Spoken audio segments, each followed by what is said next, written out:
All right, guys. How's it going? I hope you guys are all well. This is going to be a little interesting because I'm recording myself teaching. But I thought it'd be the best way to teach the projects that I want you to do, so that because this will give you the ability to pause, rewind, fast forward, go back over something if you thought you need clarification on something. Okay. So anyway, seventh graders. We are going to, I know some of you I had last year as sixth graders, but some of you I had not. So with all my classes, the exception of my eighth grade class, we start off with something very straightforward, something more back to the basics. And then we slowly build to things that are a bit more complicated as we build on those skills, okay? So what we're gonna do is we're gonna start off with the design project, and you'll have 2 weeks to complete this, okay? And in my email, I'll clarify with due dates and things like that. And again, if you have any further questions, you can always email me, okay? So what I wanted to mention though too is that for the rest of this school year, I'm gonna just restrict or reduce the materials, the types of materials we're gonna use to some basics. So we don't have to worry about, because we don't have access to my classroom where I have all my materials and things like that. So I don't want people having to go out and buy all this and that, okay? So right here, what I want you to have, and you can get this stuff at like Target, Walmart, Hobby Lobby, Michaels, whatever, is 11 by 15 white construction paper, which looks like this. You can see what this project was on. So 11 by 15 white construction paper. Just get a pack of it, okay? Markers, you can get a variety of ones. Some of you can just get Crayola ones, or those crazy art watercolor ones. Flare pens, colored Sharpies, whichever ones you feel you prefer to use, okay? As long as they look nice, okay? Color pencils, again, you can just use the classic Crayola ones, crazy art ones, or you can use the Prismacolor ones. Pricey, but really, really nice. One thing I don't want you to use is, and then a flare pen. So these, maybe you know, these are these black illustration pens which you can buy at any, like I said, Target, Walmart, Hobby Lobby, whatever. These are really good, especially when I ask you to outline something. Okay, very thin line. But of course you can use a thin Sharpie as well. Whichever one works better. But I don't want you to use crayons because for a lot of what we're doing, you really can't get that full, rich, vibrant color with a crayon. No matter how hard you press, it can look grainy, and it just doesn't look as classy. Okay, it just looks a little simplistic in a way. Okay.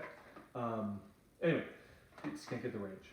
So what we're going to do is we're going to be doing a design that focuses on what we covered this last year, a lot of this, and of course this is because all art has the elements and principles in it. Okay, but this is a good review for those of you who had me, and good for those of you who had never had my art class. So first, you're going to be using line, shape, and color. So as you might recall, line is what creates all images in art. Okay, and we can do like angular or zigzag lines, or thin line, or a thick line, or a wavy line, or a broken line. Okay, but all of those in some way create various shapes and forms, okay? Now, what I mean by shape and form is that shape is very general. So if I say, of course there's triangles, circles, rhombus, whatever. I also mean like a car or a flower. So, but then there's form. So form, use my right hand here, is very specific. So if I say car, you're like, okay, a car. But you might think of a specific form of one, like a Lamborghini Diablo, Chrysler Town and Country, I don't know, Cadillac Escalade. But those are specific forms of that shape. So if I say iris, narcissus, rose, lily, those are different specific forms of the shape of a flower, okay? Now, color, as you might recall, those who had me before, is not always in art, okay? Because you can use a black and white photograph or a black and white sketch and it's still art. But generally speaking, in most paintings and prints and things like that, color is evident, even in sculptures, okay? So now, then there's, of course, the principles. Remember, principles are the ideas. That's what we use. It helps us understand or explain art. So if I say, if I wanted you to create like contrast, you could do contrast. Now I can't just sit there and go, look, there's contrast. No, that's the word contrast. But a contrast is the idea. It's created by, like, let's say, light and dark colors, cool and warm colors. Okay, so red versus blue. There's a contrast there, and we like that a lot in designs, in our clothing, in the way we paint a house. You know, color schemes on bicycles, on skateboards. You know, cars, whatever. We like contrast. And then there's balance. You know, because in this project you're going to have to make sure that the images in your art piece are sort of spread out, so you don't have everything clustered to one side, because then it makes the rest of the paper or canvas that you're working on useless. And then, of course, you know, every art piece has some sort of focal point or emphasis, and we're going to go over that now. So what you need for this project is, if you need to, okay, we don't have to have it, but printer paper will help you in creating your stencil, okay? And of course you have your construction paper, and then a pencil, and whatever you're going to use to color it. So, unlike last year in 6th grade, or what I have my 6th graders do, where we have like a fox head in the middle and it's a very clear focal point, I'm going to show you one that's not finished, but it's the only thing it doesn't have is color. But I think it's a great way for you to see the beginnings of this project. Okay, so again, we're doing design, but a little more complex than something the 6th graders are doing. You'll notice that there's clearly lines, there's shapes, there's going to be color eventually. But there's patterns, there's schemes, there's an order to it. It's meant to, it's not just random, okay? But what you'll notice about this is that the image that repeats itself, the shape of the frog, is the focal point, like the object that you want to really notice or pay attention to. That's where printer paper comes along. This you can either draw on that printer paper, cut it out, and then you're going to trace it, all around. And remember, this does not have to look like a natural photograph from like a biology textbook or a National Geographic. This is meant to be very sort of creative in its design, okay? And I'll show you plenty of examples, okay? So the printer paper allows you to get consistency. I don't want you to freehand each frog, because sometimes, or whatever object you choose to use, because you can get really inconsistent. So in design, we want this sort of very clear repetition, okay? So the image that I want you to choose, now again, if you have a different idea, you can always ask me, just email me and say, what about this, and show me, send me a picture. But some type of reptile or insect or some type of animal that has a clearly distinct shape, okay? That way when we look at it, oh, that's kind of cool, that has a really cool shape to it. Okay, I don't want something that looks kind of plain or kind of drab, okay? That's why real abstract art is so difficult for people to like, because it's usually like, oh, an orange square, you're like, it can be a little boring, okay? You want something that's has a little bit of variety to it, which is another principle. So here, this one, you can see how, this one isn't finished, but again, this one has background in it, okay? And you can see how they've decided to break the frog up into different sections and use different types of lines and shapes and colors.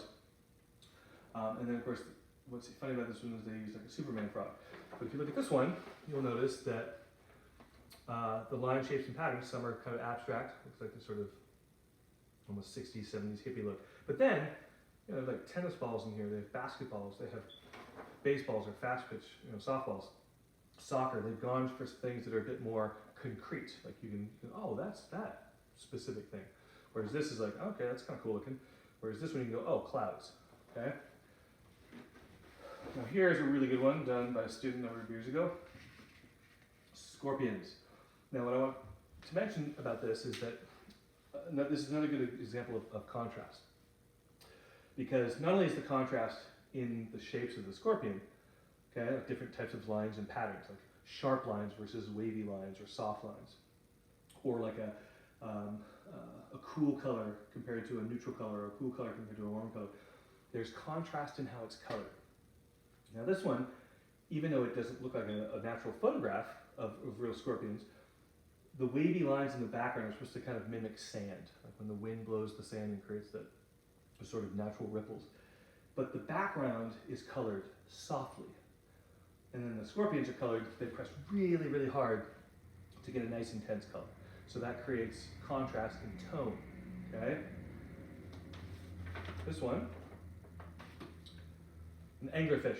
These look really cool. Okay. Again, this is where somebody takes it a little bit more representationally, but it's still abstract because you don't necessarily find anglerfish with this type of pattern.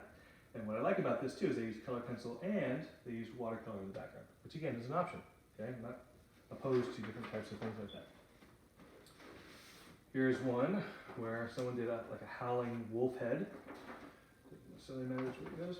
Okay, and again, I think you'll notice the contrast between the softness of. Oh, let me go back to this. Here we have contrast created naturally because watercolor has a different tone than color pencil, so it's a natural contrast created by the material itself. So we have these different abstract patterns in here. Looks pretty cool, and then colored pretty hard on the head of the wolf in most places, and then soft in the background. But all of these have used a flare pen to outline after they've drawn it to really make very clear the different sections of the drawing. Because sometimes when you color, the patterns that you have get lost because you can't really see there's no distinction between this particular line and that particular line. It kind of blends together. So using a flare pen can help make that look a bit more clear. Okay, so